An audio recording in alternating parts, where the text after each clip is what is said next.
Serving the people, securing the land, Philippine Army.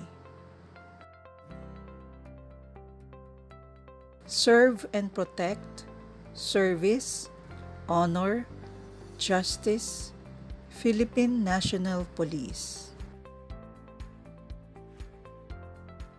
In response to the need of our men in uniform arising during combat and encounters, high-intensity conflict areas, and other high-risk operations, a project was proposed by the Packaging Technology Division of the DOSTITDI on the development and field testing of ready-to-eat foods as food ration for men in uniform during combat and high-risk operations. This is a 2-year project funded by DOSTPH and is in collaboration with the Philippine Army and the Philippine National Police. At present, each soldier is given a daily meal allowance of 150 to 210 pesos, or they will have to settle with a combat ration provided by the AFP, which contains uncooked rice, canned sardines, instant noodles, skyflakes, crackers, and instant coffee. Depending on the area of assignment, their battalion commander will initially search where they can safely purchase or prepare their food. There were cases when there will be volunteers who are kind enough to provide or cook for the soldiers.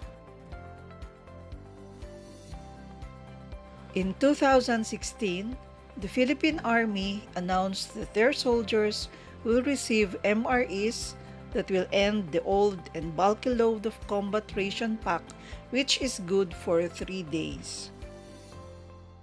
Based on the gathered data directly from the research and development team of the Philippine National Police, a total of 834,000 PNP personnel were deployed in the entire country in 2019. These men in uniform were deployed to fulfill their duties and responsibilities in combat encounters, rescue or relief operations, evacuation during calamities such as typhoons, earthquakes, landslides, volcano eruptions, rallies or demonstrations, and the very recent deployment in checkpoints in time of expanded community quarantine due to COVID-19 pandemic. One of the ardent requests and needs of these policemen are the steady supply of ready-to-eat food during these emergencies and hard times. According to the Philippine Army, an estimate of 78,000 soldiers active in operating troops will also benefit from this project. As per the capability of the Packaging Technology Division of ITDI, it has been successful in the development of RTE foods that could be applicable as MRE for Philippine Army and PNP. PTD was able to deploy RTE shelf-stable relief foods under its brand Pack of Hope.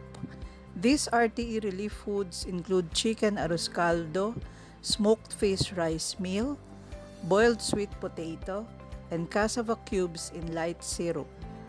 The project is expected to make a significant impact on the life of soldiers, specifically those assigned in combat and high-risk operations.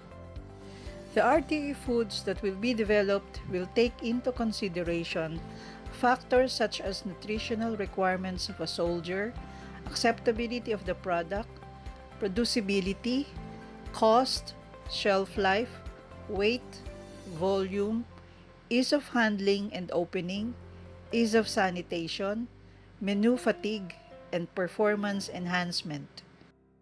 The project involves the development of 6 RTE retort foods, process establishment, shelf life study, and field testing conducted in identified sites of the Philippine Army and PNP.